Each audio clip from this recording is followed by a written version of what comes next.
So when you open up the spreadsheet, in the bottom right hand corner you'll see the percentage is on 20% at the moment. It's very small, but it just gives you an overview of the whole decision tree, how you start here at the bottom and you work up either through this route, through the middle route, or over to the right hand side to get to your final task. You're building through the levels of level 1, the brick, level 2, putting the bricks together, level 3, creating something, and 4, turning the world up on its side. Down here, if we go up to 100%, you'll be able to see it much clearer. So initially in this box here, you write the topic that you're going to be using the quest on, so parts of the body, I'm going to call it. And basically, because you've got 3 different routes, 1 there, 2 there, 3 there, we've got these orange boxes. So I'm going to put here bones is one part of the body, muscles is another part of the body, and here we're going to put brain. So those are 3 things that we're going to categorise. And moving back to the bottom here, you can then click on the box here, can you, and then using this slider button you've got 4 choices: list, remember, describe and identify. Can you list? Click on this one and you've got the key features of a bone in your body. So what is the point of all your bones? Over here you might have muscles, so we could, can you describe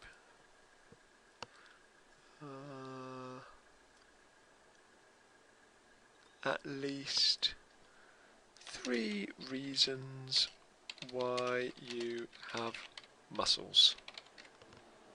Always put a question mark on the end because it is a question. So you carry on working through the different levels, clicking the buttons, and you complete all the boxes. There are 22, and then a final task, which might just simply be sum up everything you've talked about in your quest. Along the bottom here you've got your tabs. First one, verbs and stems and definitions.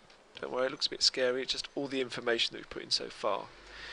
Here, if you've got any other basic level 1 verbs and you want to put them in, you can add them in here with the yellow. If I put in a verb which might be to write, you'll notice that it pops down here, and then you can put a definition of that word in there. So you can fill out other verbs if you want to, or you can come up with other stems and put those in these places here and here and here. So that's just your verbs and stems and definitions. Here we have a thing called a guessing game, which you can always just use to start a session off to see whether they know what these verbs mean. Here are some definitions, and here are their verbs. If you press F9 on your keyboard, it just randomly selects a different selection, and you could get teams to work on this or individuals and just test them out and see whether they can work out which of these definitions matches which of these. The next tab, list of questions, just lists out, you can see already level 1, level 2 there, all the questions in one page for you. There's other stuff over here which you don't really need to worry about.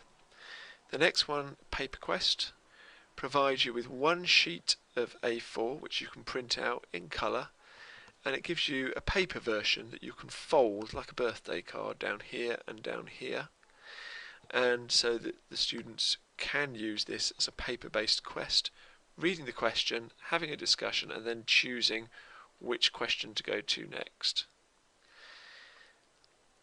Whole test, you could export this bit to your Moodle and ask students to complete 1 quest, so follow 1 route following a blue, orange, green and purple question, writing in the answers in the boxes here, saving it and sending it to you electronically or putting it somewhere so that peers can assess. Of course they can complete the whole thing, but the idea is that they can pick which one they want, answer the question and then go to a certain question that will lead on from that.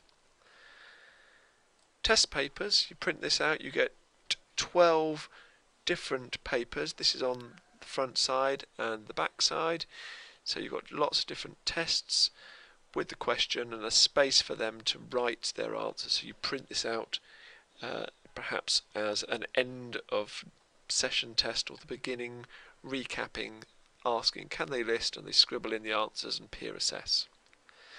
Then we get to the bit that actually makes the PDF, the welcome screen that just gives them a quick overview of what they're doing. The title is already inputted. If you click to the starter, you'll see that these buttons already match, and our first question is already in there. Can you list the key features of a bone in your body? Down at the bottom is a definition, and they can, after they've had that discussion, choose one of these arrows which will lead them up to the different levels. So all those questions you put in the planner have already been populated into the PDF.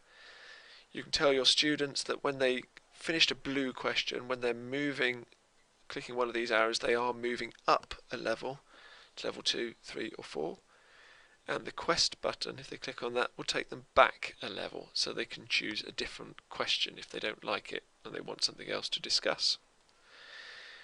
So when you've completed the planner and all of the information is in, you need to turn it into a PDF, and this is done on most computers going to save as Adobe PDF. Over here, these are the sheets that it will turn into a PDF. I'm going to remove the planner because the students don't need that. Remove. And then I'm going to add all.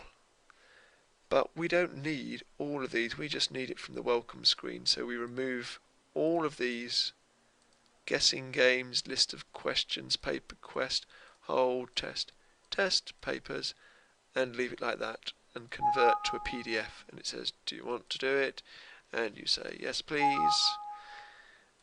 Just say yes, and I'm going to call this one test format.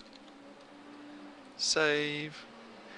Then it chunks away, and it will have saved that as a PDF, which you can now put on your Moodle, put on an iPad, email to somebody, and they can open in their phone, and they can therefore use that interactively by pressing the buttons, and it feels a bit like an app really.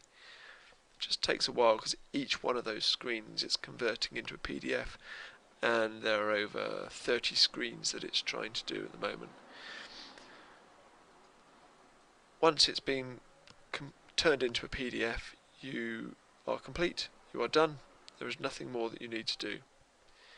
You can then use that resource as often as you like, whether it be a starter, as a main course, or a pudding.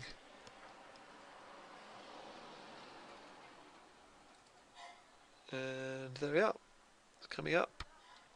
So this is what their quest would look like on a PDF. And go to the next page, and if they choose bones, one group, off they go, they have that discussion. Then it would move up to the next level, but of course I haven't created any of the questions yet.